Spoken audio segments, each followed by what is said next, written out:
북한이 일방적으로 선언했던 경계선을 기준으로 우리가 영해를 침범했다 이렇게 주장하는 게 아닌가.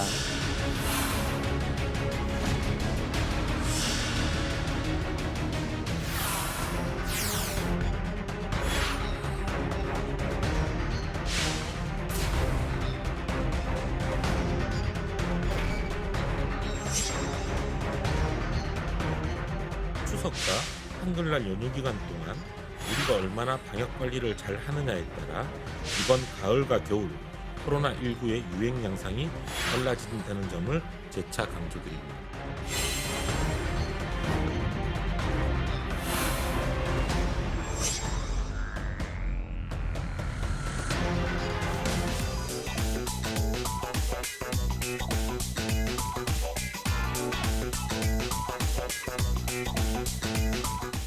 네, 계속해서 공무원 피살 사건 관련 얘기 더 해보겠습니다. 피살된 공무원의 시신 수색 작업이 진행 중인데 북한이 우리 측의 영해를 침범했다고 주장하고 있습니다. 자세한 얘기 최영일 시사평론가 손정혜 변호사와 알아보도록 하겠습니다. 안녕하십니까? 안녕하세요. 안녕하세요.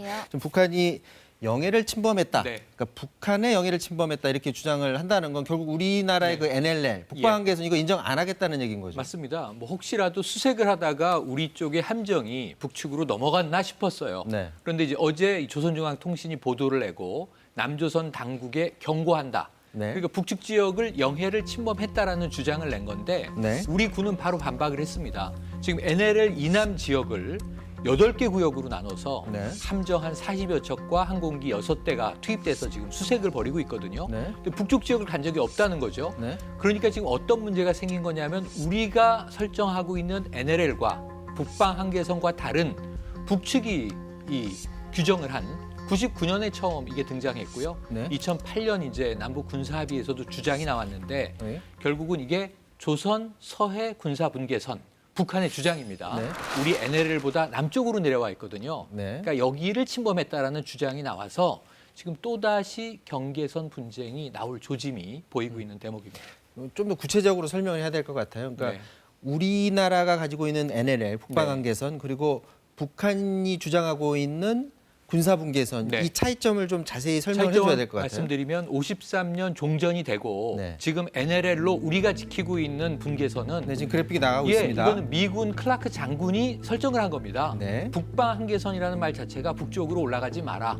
여기까지가 경계다 이렇게 설정을 했던 건데 이게 실효적으로 오래 인정이 되어 오다가 네. 북한이 73년 이후부터 간헐적으로 반발을 해요. 네. 그러다 1999년에 지금 보시는 네. 이 북한이 주장하는 경비 개선이라고 하는 게 이제 조선의 서해 군사 분계선이라는 걸 설정을 한 건데 제일 아래 점선으로 되어 있는 맞습니다. 부분이죠. 그러니까 서해 5도는 우리가 실효적 지배를 하고 있기 때문에 그건 인정을 하는데 네. 들어갔다 나왔다 하는 좁은 수로를 제외하고는 상당히 남쪽까지 바다는 자기들의 영해다라고 주장을 해서 네. 이것 때문에 지금 우리가 알고 있는 서해 1차 교전, 2차 교전도 벌어졌던 겁니다. 네. 근데 이게 지금 한동안은 조용하다가 이번에 지금 이 공무원 실종 사건을 이 하나의 이 화두로 해서 다시 북한이 어제 주장을 하고 나온 겁니다. 자, 오늘 국회에서도 이인영 통일부 장관이 우리의 입장을 분명히 밝혔습니다. 한번 보도록 하겠습니다. 북한의 NLL 침범 주장에 대해서 통일부는 어떤 입장입니까? 통일부는 통일부뿐만 아니라 저 자신도 우리가 그동안에 가져왔던 NLL에 대한 그 기본 입장 이건 변한 게 없습니다. 다만 그것에 대해서 북쪽에서 그동안 끊임없이 시비를 걸고 논란을 벌여왔었고 그런 과정들에 대해서 우리 정부는 한결같이 기존의 NLL 입장 이것들을 견제해왔다 이런 말씀드립니다. 자, 앞서도 최영일 평론가가 한번 지적을 하셨는데 그동안 실효적으로 우리나라 NLL을 인정하기도 했었는데 이번에 갑자기 NLL을 문제 삼고 나온 근본적인 이유? NLL을 직접적으로 지금 현재 시점에서 다투고자 하는 목적보다는 영해에 침범하지 말라는 거거든요. 우리나라는 지금 공동조사를 요구한 상황인데 네. 실질적으로 공동조사를 하기 위해서 현장 점검이라는 게 있습니다. 네. 사실조사를 앞서서 가기 위해서는 사실상 북한 영해를 가지 않고서는 이 문제를 해결할 수가 없습니다. 그러다 네. 보니까 공동조사의 방식이 만약에 한국과 조사의 방식이든 다른 제3국가가 관여하든 실질적으로 북한에서 이루어진 사건이기 때문에 북한 내에서 조사가 이루어져야 되는 상황에서 이것마저 계속 침범 주장을 하지 않으면 그 더 깊숙이 북한 내부의 사정을 더 조사하겠다라는 요구에 대해서 좀 방어먹을 치는 측면이 있지 않을까 생각이 들고요.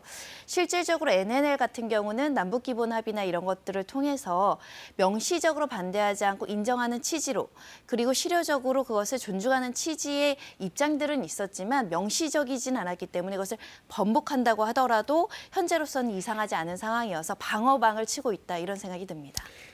과거에도 시청자 여러분들이 많이 기억하실 텐데 NNL을 북한이 침범한 사례 여럿 있었습니다.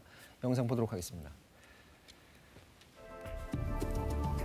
네, 1999년 1차 연평해전 때입니다. 서해 NNL을 침범한 북한 경비정이 당시 선제 사격을 가했습니다. 당시 우리 장병 9명이 다쳤지만 북측은 20명의 사상자가 났고 배 6척이 침몰하거나 군사본 개선에 대한 파손됐습니다. 자위권은 여러 가지 수단과 방법에 의하여 행사될 것이다.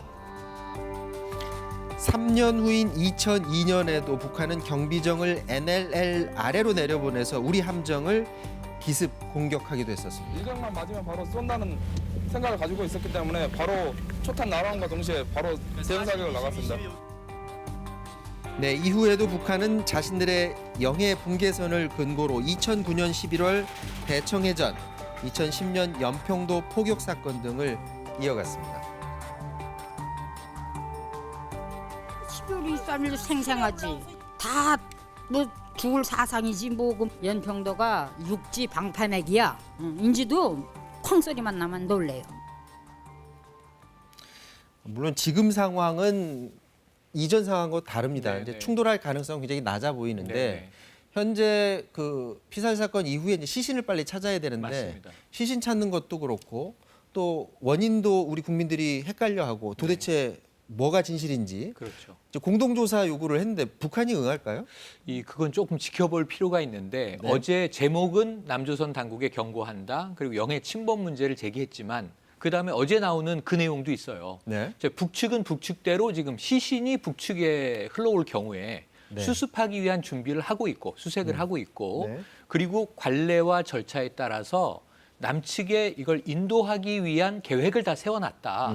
그러니까 우리 지역의 수색은 우리에게 맡기고 당신들 쪽을 해라라는 취지의 내용이 담겨 있는데 우리는 문제는 이 사건 경위 자체가 북측의 발표와 우리 군의 발표가 다르지 않습니까? 네. 그래서 지금 이제 이 부분이 해결되지 않으면 문제가 계속 남으니 지금 이제 해경에 우리 해군에서 또 SI급 정보들 그러니까 감청을 통해서 얻어진 특별 취급 정보들을 지금 넘겨줄 상황이잖아요. 네. 그러니까 북측의 퍼즐도 함께 맞춰줘야 된다는 점에서 어쩌면 김정은 위원장의 사과 입장까지 나온 상황이기 때문에 또 이례적인 남북 공동조사에 응할 가능성이 지금은 낮지만 또 불가능한 것은 아니다. 좀 지켜봐야 될 것 같습니다.